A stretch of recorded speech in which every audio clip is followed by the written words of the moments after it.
Thank you. We're delighted to welcome Pam McVitie, who is going to be our speaker tonight. And I'm just going to read a bit of her bio. You'll be extremely impressed and excited that she is our speaker. She is a biologist, a writer, and the former Deputy Secretary of the Department of Environmental Protection. She's been the Stewardship of Creation Enabler for the Florida Presbytery for over 20 years, working with panhandle churches on the denomination's caring for creation ministry. She chaired the Presbyterian denomination's rewrite of its energy policy, drafted and successfully lobbied a carbon neutral resolution through its General Assembly, calling on all Presbyterians and institutions to go carbon neutral. She's a founding member of the fossil-free PCUSA, asking the denomination to divest its fossil fuel holdings, and is the 2018 recipient of the Presbyterian Earth Care William Gibson Eco Justice Award in recognition of a lifetime of work promoting eco justice in the Presbyterian denomination. We're very fortunate to have her be our speaker tonight, and she's going to talk on climate crisis, how it's impacting Floridians, the Florida legislature, and the gubernatorial response to it. Thank you, Pam. I'm going to mute myself now, and you take the lead now. Thank you. Thank you. Nick and I've got to get me up first here. Okay. Tell me what to do, Nick. Go to the bottom and, oops. You should be able to share screen. Oops. Yeah, I need to get.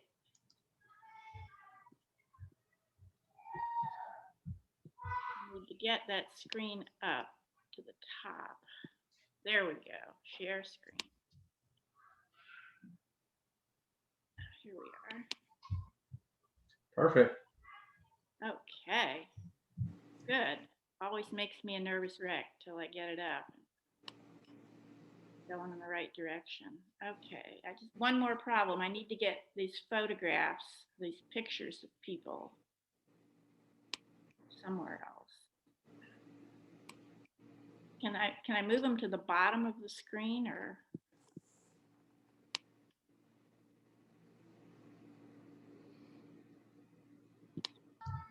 You should be able to.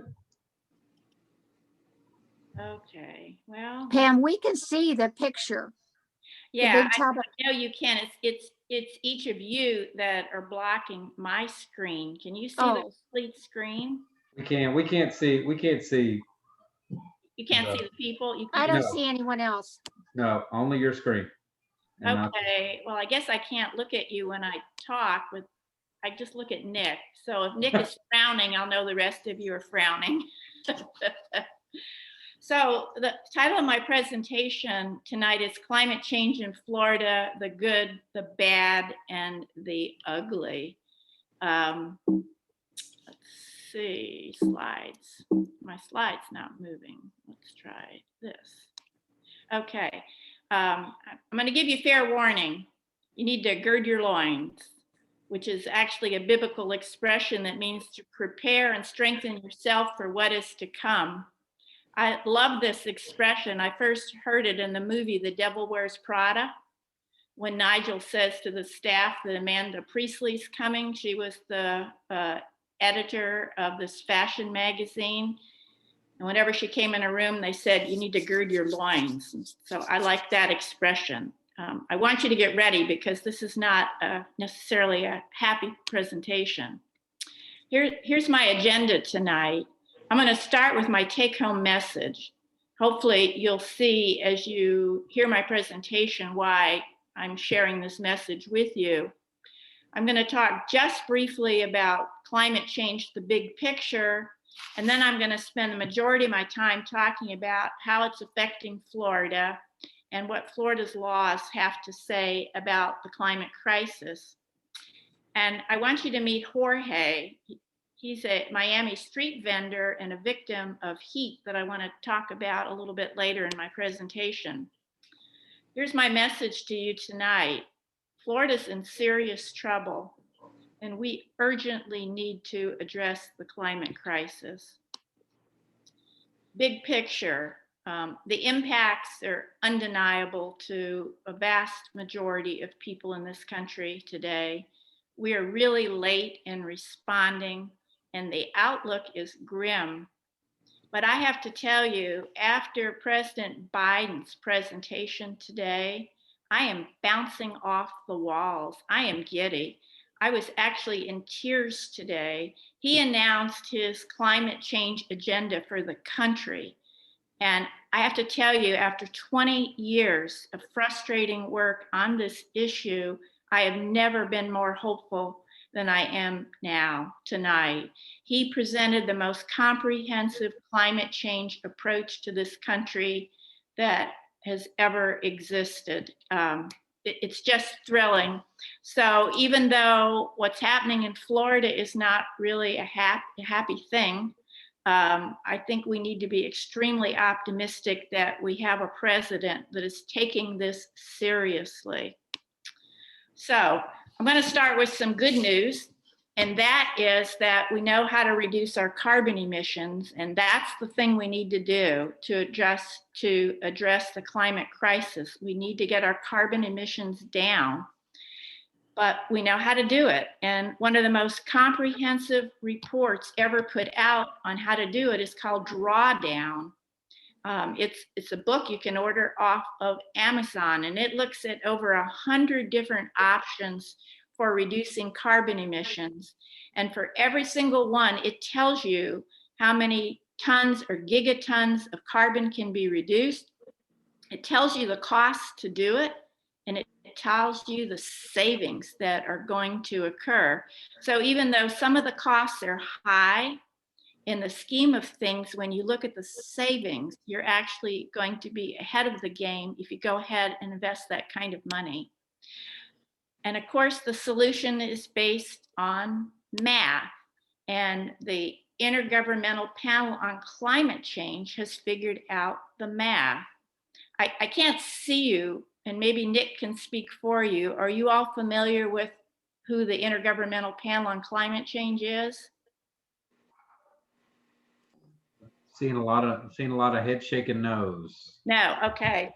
Well, they've been around since 1988. They are a group of scientists from all over the planet who do climate change research.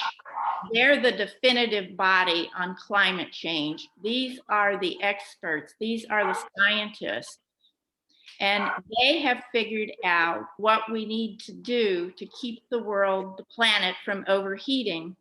And they announced in 2018 that we have to cut our carbon emissions by 45% by 2030 and 100% by 2050.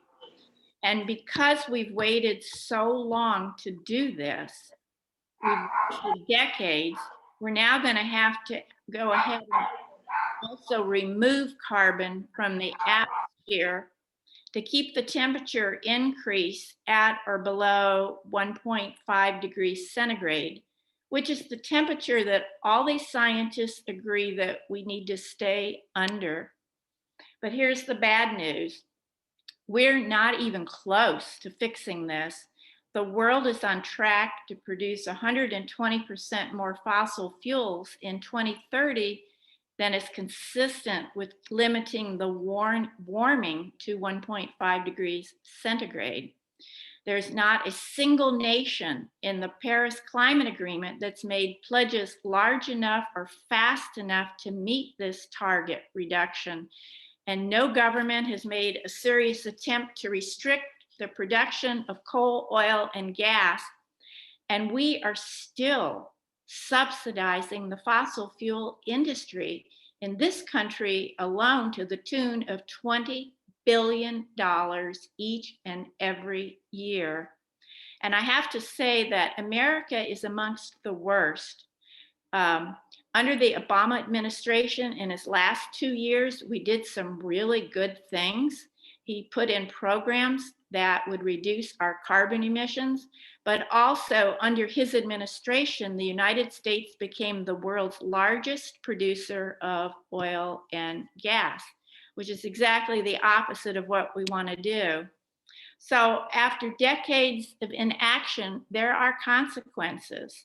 A group of statisticians and economists estimated that Trump's actions alone could add 1.8 gigatons of CO2 to the atmosphere by 2035.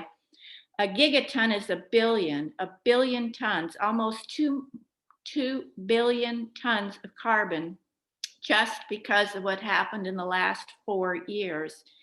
And this country is now experiencing billions of dollars in damage each and every year from climate disasters.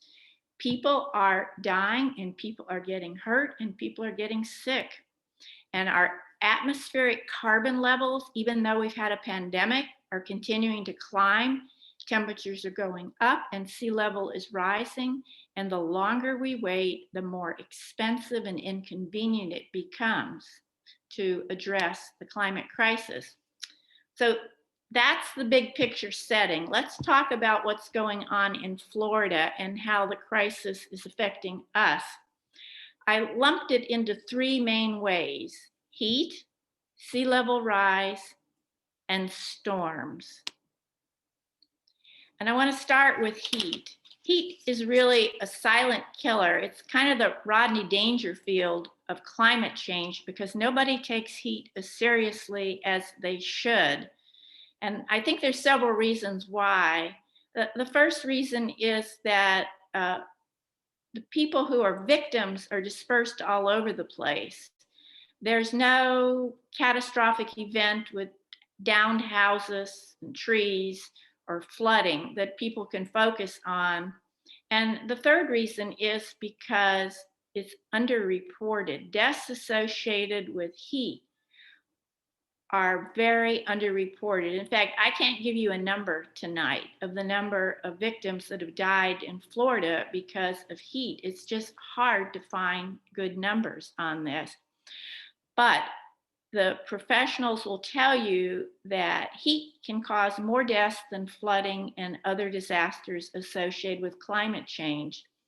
And it's a catalyst for a lot of health issues. Obviously, things like heat exhaustion and heat stroke, but it's also associated with increased rates of heart attacks and respiratory problems.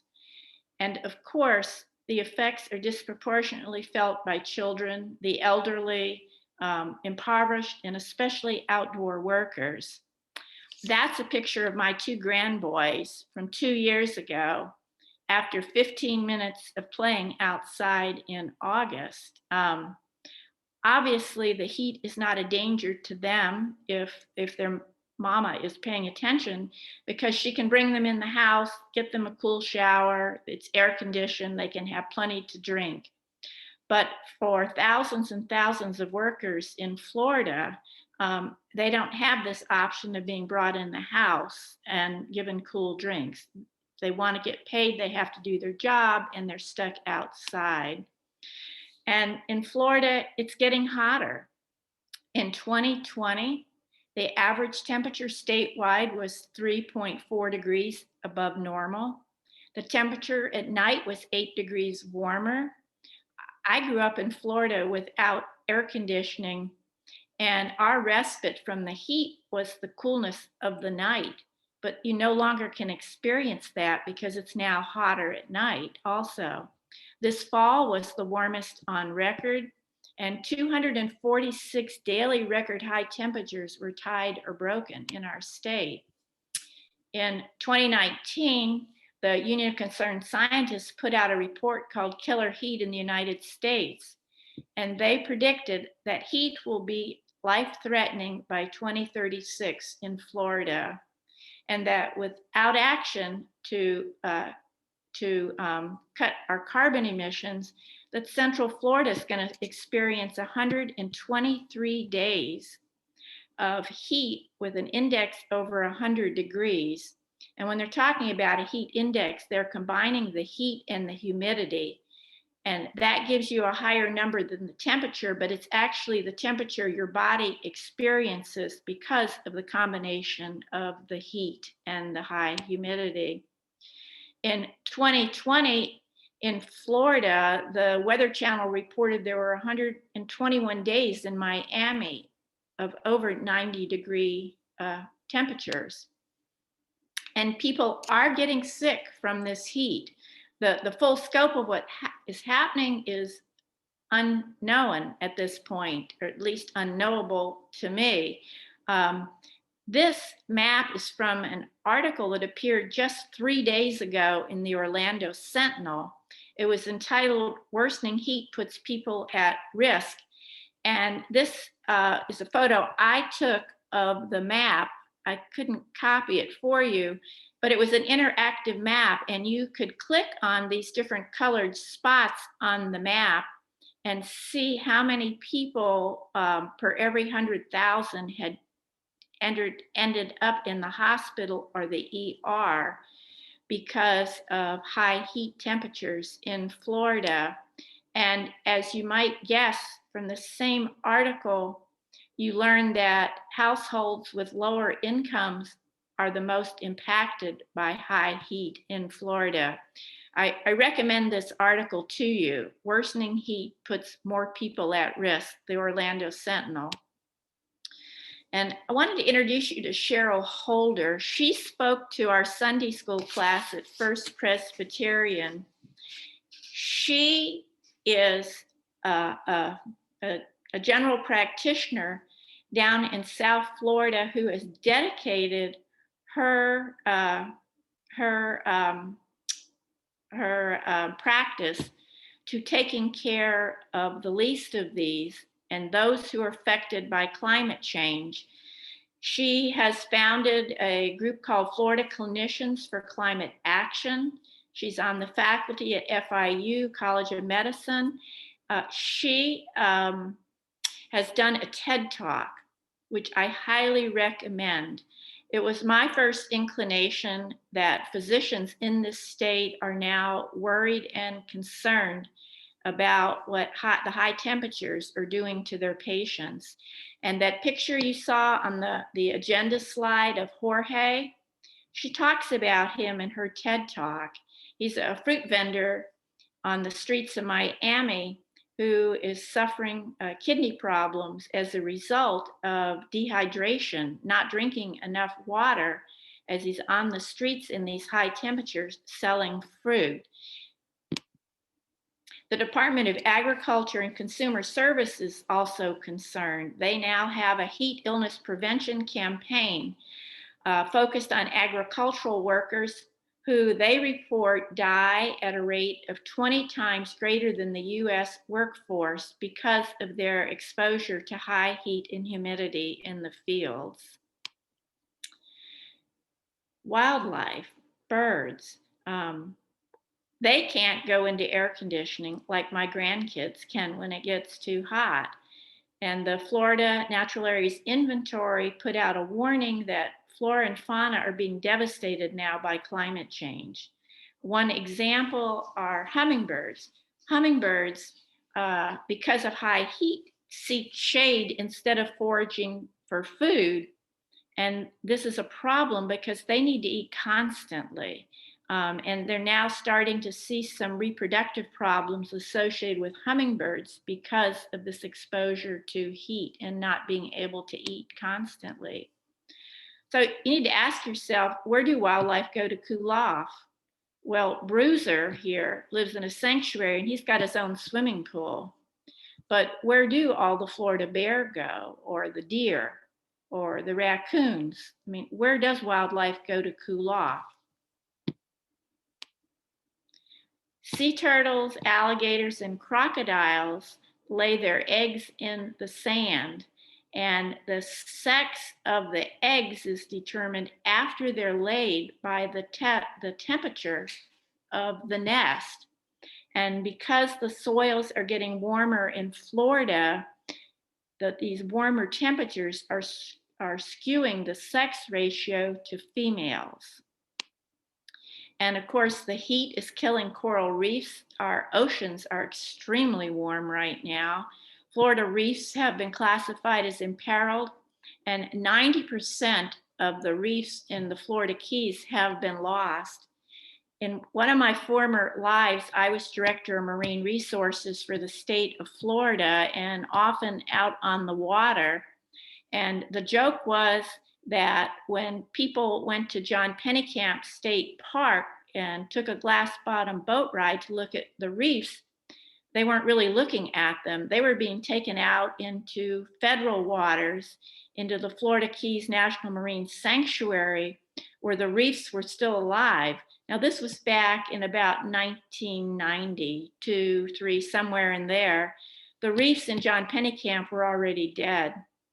And of course, there's multiple reasons why reefs suffer and die, but one of them is ocean warming. Heat also spawns more harmful algal blooms. I can't see you, and I normally would ask if you're familiar with what's going on in South Florida, but it seems that every year now we get this heavy green algal growth in the waterways east and west of Lake Okeechobee, where there's discharges from agricultural back pumping, putting a lot of nutrients in the water. And along the way, the water picks up more nutrients from septic tanks. And the end result are these horrible algae blooms that make it impossible to recreate, that even have some harmful health effects on people that live near these water bodies. And obviously, they have an effect on ecosystems, and the state of Florida is spending big bucks trying to stop these. And they may be able to get a handle on the nutrients, but they're never going to get a handle on the warming waters. Florida agricultural crops are also impacted by high heat. I couldn't get a more recent figure, but back in 1998, there'd been an extreme heat wave, and it had resulted in $135 million in crop loss, as well as 37 million in livestock lost. And, you know, that's a big question. You can probably switch crops and provide some shade, but what do you do if you're a cow? How do you cool down? And one last comment on ways that heat hurts Florida. Believe it or not, the high heat that is being experienced in the Arctic, and you may have read about it this summer, where temperatures in Siberia, where the ground is frozen, were over 100 degrees. The high heat up there is having a cascading effect and actually having an impact. It's slowing up this huge global conveyor system of water that brings warm water up from the tropics to the Arctic, to North America and Northern Europe, and then it sinks and it moves down south. Well, because of the warming up there, this conveyor system is actually slowing up, which can be devastating for temperatures in North America and Northern Europe. It's this warm water that's brought so far north that that keeps these countries from being too cold. It provides a milder climate for them. But one other thing it does, when this system is moving, it pulls a lot of water past Florida and moves it north. But now that it's slowing down because of heat in the Arctic, it's leaving a lot of water behind, and that is contributing to sea level rise on Florida's east coast. I mean, who would have thought? So that brings me to the second major way that climate change affects Florida, and that's sea level rise. And Jeff Chatton did a wonderful job last week of explaining what's happening with this. So I'm just going to add a little bit more to it. I'm going to let you know that the sea ice melt is on track for the worst case scenario in the Intergovernmental Program on Climate Change, the IPCC reports. They issue every 4 to 7 years reports on how climate change is affecting the planet. And they have different scenarios. And it seems like because sea level rise is accelerating, that we're headed towards their worst case scenario. Since the 1990s, ice melt has increased 60%. The latest estimate I've seen for Miami is 1 inch every 3 years. We used to talk about 1.2 millimeters, which is very tiny amount every decade or so, but now we're talking about 1 inch every 3 years. And the city of Tampa is now preparing for 8 feet of sea level rise in 80 years. And the last time the oceans were as warm as they currently are, sea levels were 15 feet higher. Now, that doesn't happen overnight, that happens over decades and decades of time. But that's the situation we find ourselves in with sea level rise. And here's some news that Jeff didn't tell you about. We can't stop sea level rise in Florida with seawalls. You may be familiar with the Netherlands. It's a country that is actually below sea level. They hold back the sea with seawalls and pumps. But we can't do that in Florida because under our ground is something called karst topography. It's a very porous limestone, and the ocean water simply moves through the karst topography and up to the surface. So seawalls don't really help us. The water will seek equilibrium between its height on the ocean side of the seawall and its side on the land. And the most obvious impacts of sea level rise are the street flooding that's already occurring in South Florida, especially on Miami Beach. And you see this flooding on days when it hasn't even rained. And why is that? Well, we have a series of drainage pipes that takes rainwater and bring it out to the ocean. But when the sea level gets really high, it backs the ocean up these pipes. And so when you get what they call a king tide or a spring high tide, it backs up this drainage system and floods the streets in South Florida. Businesses are already being flooded. This is the iconic Sloppy Joe's Bar in Key West. And you can see on a day when there was a king high tide, the water flooded the streets and the businesses down there. This flooding is affecting tourism. I don't think there's too many tourists that like wading through ankle deep water, carrying their own suitcases to get to hotels. And a really devastating way that sea level rise is hurting us is through higher storm surges. You remember Hurricane Irma in 2017? Well, it hit the Florida Keys and caused $50 billion in damage and destroyed 25% of the Keys. And they're saying that if we didn't have sea level rise, Irma would not have had an 8-foot storm surge. It would have been a whole lot lower and there would have been a whole lot less damage in the Florida Keys. And here's another way that sea level rise affects us. It's something you don't see.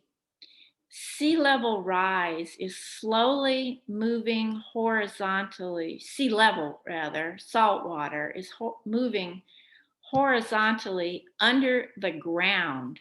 And as it moves under the land where our wells are, it is wiping out our drinking water wells in South Florida. And this is a big deal because 90% of Florida's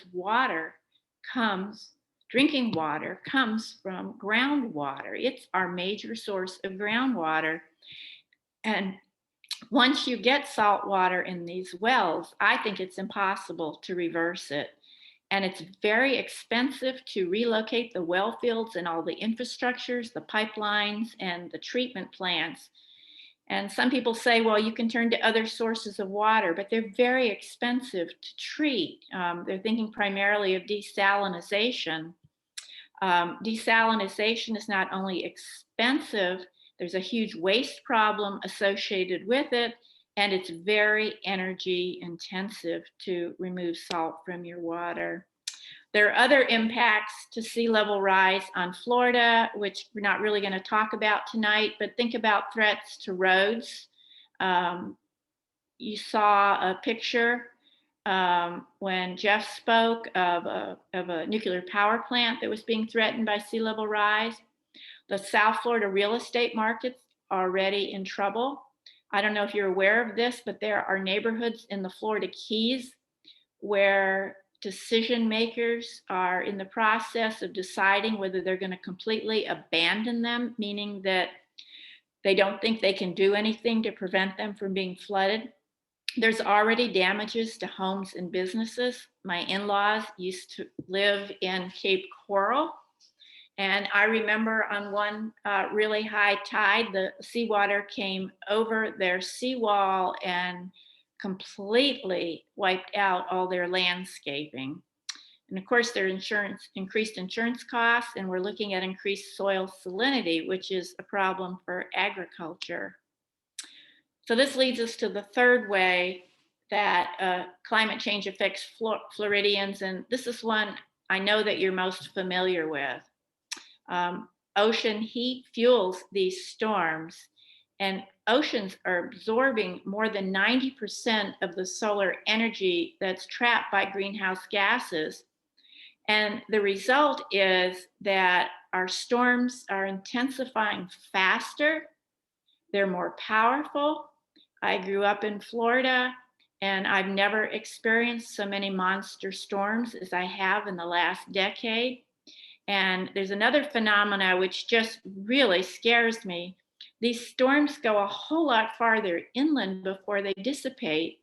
When I moved to Tallahassee 40 some years ago, I never dreamed that I would have problems with being slammed by a hurricane. I grew up in Sarasota, and in Sarasota, I expected to get hurt by hurricanes because I lived near the coast, but never dreamed when I was 50 miles from the coast that I could get slammed by a hurricane. And I just want to share this slide because, in fact, I can't really comprehend what's on this slide. It says that in 2020, oceans absorbed 20 zettajoules of heat. I think most people know what a joule is. We learned about it in physics. It's a measure of energy or heat, but I'd never heard of the word zetta before. And it turns out zetta is a great big number that has 21 zeros in it. And that is the amount of heat that the oceans are absorbing now because of climate change. And it turns out, this is the part I can't comprehend, that it's equal to the amount of energy from 10 atomic bombs being released every second, in a year. It's beyond my comprehension. But suffice it to say that the heat content of our oceans is going up dramatically, which means that we will have more storms that are stronger than we've had in the past. Now, this year we actually ran out of names. There were so many storms in the Gulf and the Atlantic. So far, there's no consensus in the scientific community that the number of storms is increased by climate change. There's some that say the number of storms is increased by the warming, and there's others that say no at this point. But we had 30 named storms last year, which was a record. 12 made landfall. Florida was affected by 4, but only 1 made landfall, thank God. And poor Louisiana got hit 5 times last year. And of course, we all remember Hurricane Michael from just a couple years ago. It was a Category 5 hurricane when it hit land, and it wiped out Mexico Beach, wiped away homes and businesses. There are other climate impacts in Florida, which you may want to pursue later. Such as climate gentrification. It turns out some of the poorest neighborhoods in South Florida are on the highest lands, and guess where developers want to go? We also are facing an increase in climate immigrants from south of us because of warming weather and droughts and other disasters. And there really is a loss of property value going on in flood-prone areas. Recovery costs are going up. Public infrastructure costs to replace roads or bridges that are lost when hurricanes or flooding occurs is going up. And there's this little issue of mosquito-borne illnesses as mosquitoes that carry things like dengue fever move north into Florida. So, not good news, rather serious situation, dilemma that we find ourselves in. And you wanted me to talk to you about what Florida government is doing to address this crisis. I thought that was going to be a pretty easy thing to do. I thought I would just go look in the current statutes and see what the laws on the books were. But it turned out a week and a half later, I was still struggling trying to figure out what was going on. Because the last time I had looked at the Florida statutes on climate change, there was language in there calling for a climate action plan. And I'm familiar with it because I got asked to write the language for the statute on what a climate action plan was. And I wrote 3 pages. And when it went through the legislative filter, it came out in a paragraph, but it still had the requirement in Florida law that we had to do a climate action plan. And why was this important? Well, a climate action plan is what tells us what we need to do. It tells us where our carbon emissions are, how much we need to cut them, and it provides a mechanism for funding and regulations on how we're going to do all of this. And so I knew in 2006 that Florida had on its books a law that said we had to do a climate action plan. But when I went to look for what the law was in 2021, I couldn't find it. So I ended up having to go back year by year to see what the legislature had done to the language in the statutes. I'm pleased to tell you that in 2007, Governor Crist did a fabulous job of addressing the climate crisis in Florida. He held 2 climate change summits. He invited Arnold Schwarzenegger, who was governor of California, and his climate advisor, Terry Tamminen, as well as leaders from other countries to join with Florida citizens and businesses and universities to talk about what we needed to do in Florida to address the climate crisis. He also issued 3 executive orders. The first one asked, or actually demanded or dictated that Florida state government reduce its greenhouse gas emissions. The second one said that all Floridians should reduce their emissions. And he formed an action team on energy and climate change, which was charged at looking at the situation and putting together a climate action plan for Florida. And indeed, he did produce, it's almost a 400-page document called Florida's Energy and Climate Change Plan. It is exactly what was anticipated that needed to happen in 2006. There was an inventory of what our sources of greenhouse gases are. There were projections as to where they were going. And then there were solutions, sector by sector, transportation, land use, ag, governments. It was a wonderful plan.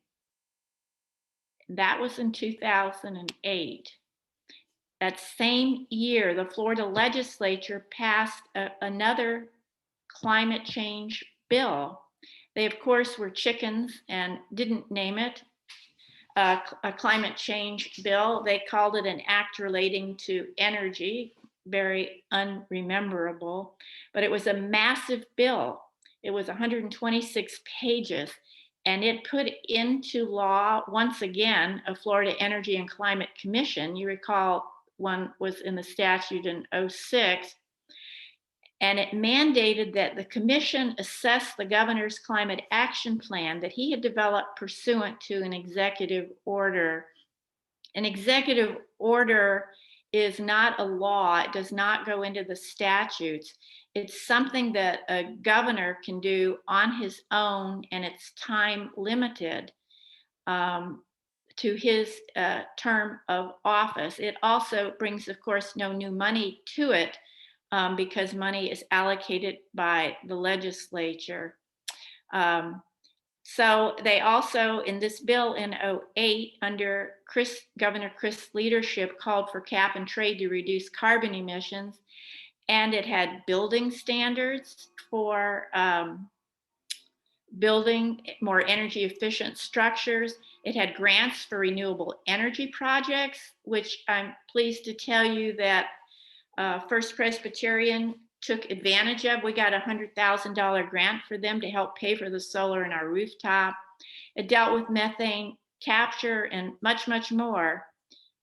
But the requirement to produce a climate action plan may have disappeared from the statutes when this legislation was written. I couldn't tell, I couldn't find it. Not sure where that requirement went.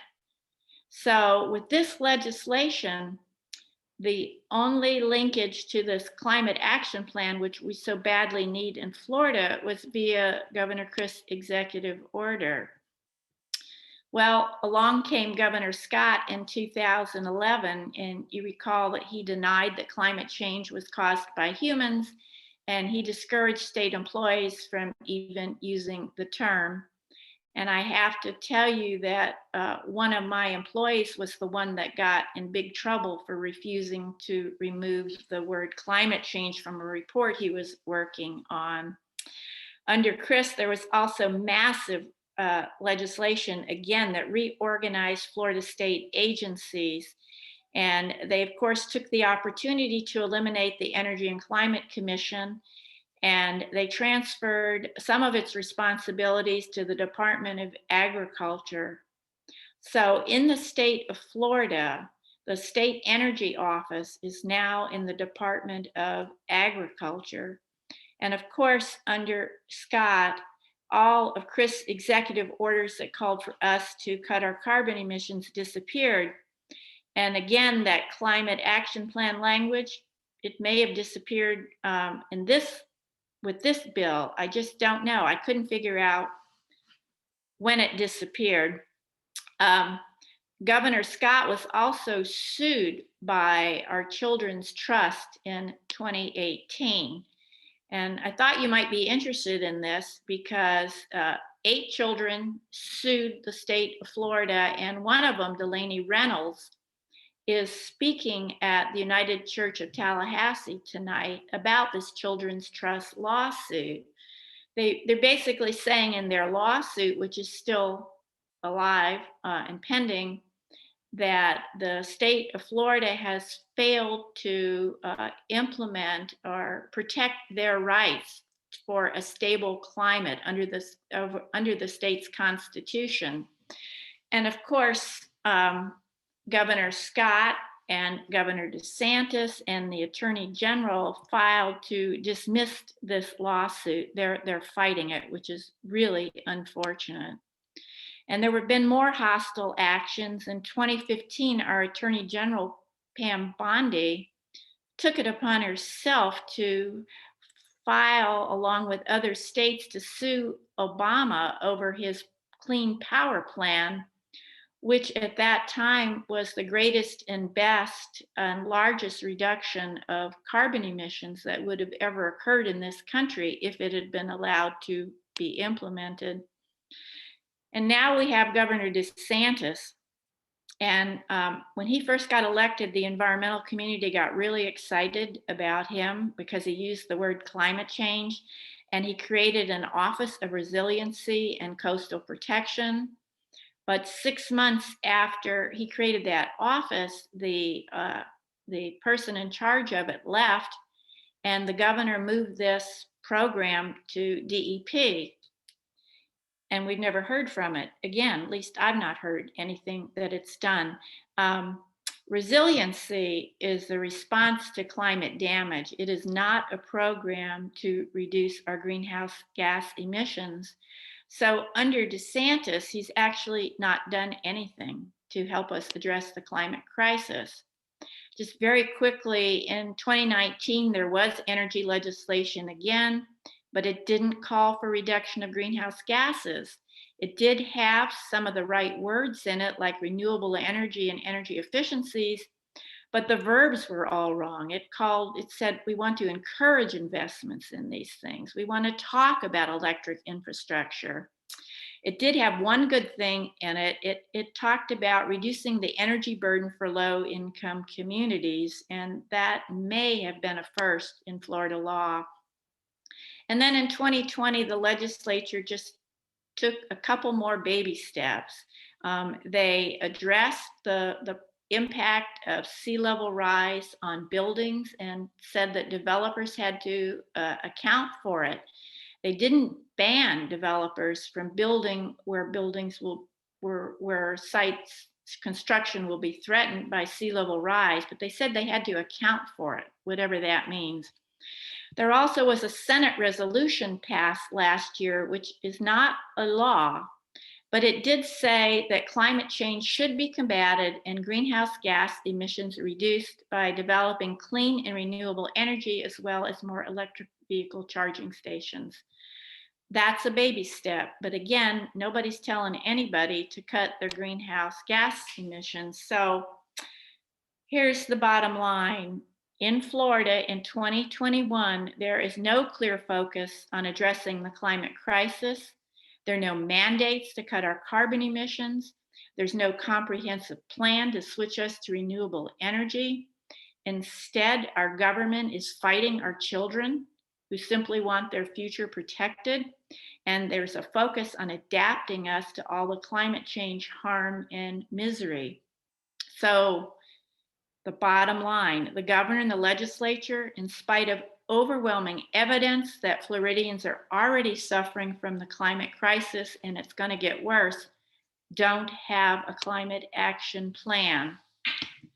So my message to you, we started out with, is that Florida's in serious trouble and we urgently need to address the climate crisis.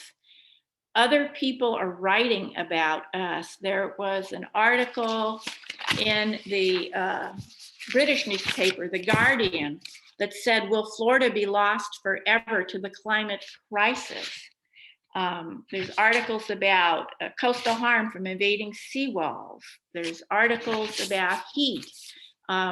It's not a secret that we have serious problems in this state, but it's kind of a secret that we're not doing anything to address the problems that we're experiencing. So this is the end. I would love to see your faces again and answer any questions that you may have. I know this was a lot of information. It isn't real positive information and it came at you really fast, but that really is, to the best of my ability, a true accounting of what Florida is currently dealing with the climate crisis.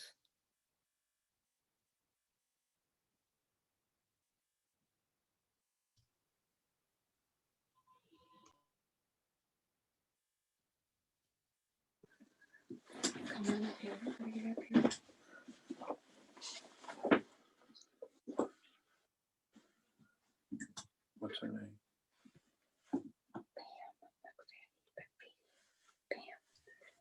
Pam, do you want me to stop the screen share? Yeah, there's only one slide that I went through really fast at the very end, and we can come back to it. I just had some suggestions for other programs that you might want to have in the future. Okay. But why don't we do some questions right now? Okay. So I see a hand from Hannah. Let's see. Hi. Yes. Gamma, I have a question. Oh, that's my grandson, Oh. Thatcher. Thatcher, I'm so glad you're on, but I don't see see you, honey. Where are you? Hey, Gamma. Hey, Wilson. Oh, what a delight, guys. Do you have a question or can the adults ask me some questions? I have a question. Okay. Don't make it Why did God make this climate change happen? Oh, what a wonderful question, Thatcher. God didn't make this climate change happen. Human beings made this happen. I'm sorry to report, but this is all of our own making, sweetheart. That's a good question. Thank you for asking it. Gamma, Yes, Wilson. can you still see us? I can't see you. I don't know quite how to get you all back up here. But we got Scout and that's what's Okay. on. Shh. Oh, Okay. okay. Well, let me talk to the adults now. Thank you guys for listening. Duncan, did you have a question? Yes. First, let me thank you for this. Revealing. It's a thrilling presentation you made for an old mossback like me who's always reluctant to change. But after this, I'm ready. But here's my question. Oh, bless your heart. What are the power groups that are opposed to this?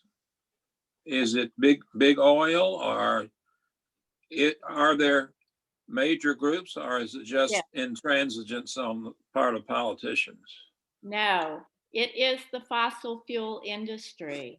They have had a deliberate campaign of deception and misinformation for decades. Stop sharing her screen. They have spent millions of dollars in support of political leaders and candidates who will carry their water for them. There's a couple books that you might want to read about what the fossil fuel industry has been doing. One is called Merchants of Doubt, and it's by Naomi, I think Naomi Klein. There's two Naomi. Yeah. Okay, yeah, it's just utterly shocking. And there's a second book by James Hogan, whose name escapes me right now, but it will really make you angry. They've used their money to fund support groups, the American Petroleum Institute, think tanks, the Heartland Institute, which sometimes acts like it's a religious institution or based on religion. What they have done is criminal. There's been a series of articles in the New York Times on them, but it's all the fossil fuel industry and not wanting to change. And their scientists were actually amongst the early acknowledgers of the climate crisis, but they chose to bury that information. Okay, the fossil fuel industry, would you break that down? Are we talking about big oil? Yes. Are we talking about coal? Yes, What? The fossil fuels are coal, oil, and natural gas. Yes. And the big companies, you know, the Exxons, the Chevrons, the Mobil, Shell Oil. There's actually 200 companies right now that are on a list whose name escapes me, that are contributing to the climate crisis.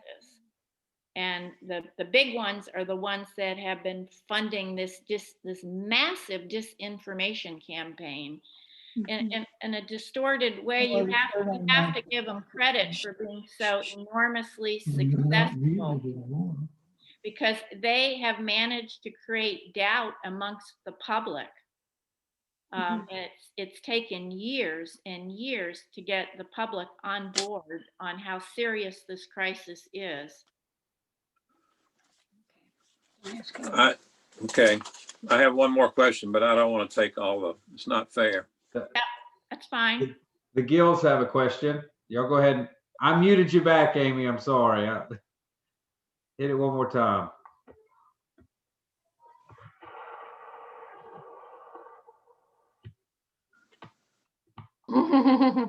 Oh, there it is. There we go. The shared screen is keeping me from seeing everybody. Well, that's okay. That's a lot. Maybe we should take my slides off then, because I can't see Yeah. everybody either. Yeah. Should I get rid of them? You can or I can. You tell me. I'll do it. I'll end my show. End your. I'll reduce it. There we You go. can- Perfect. Thank you. While I have the screen, my rationale or the rationale for the continuous subsidies to the fossil fuel industry is something I don't quite understand.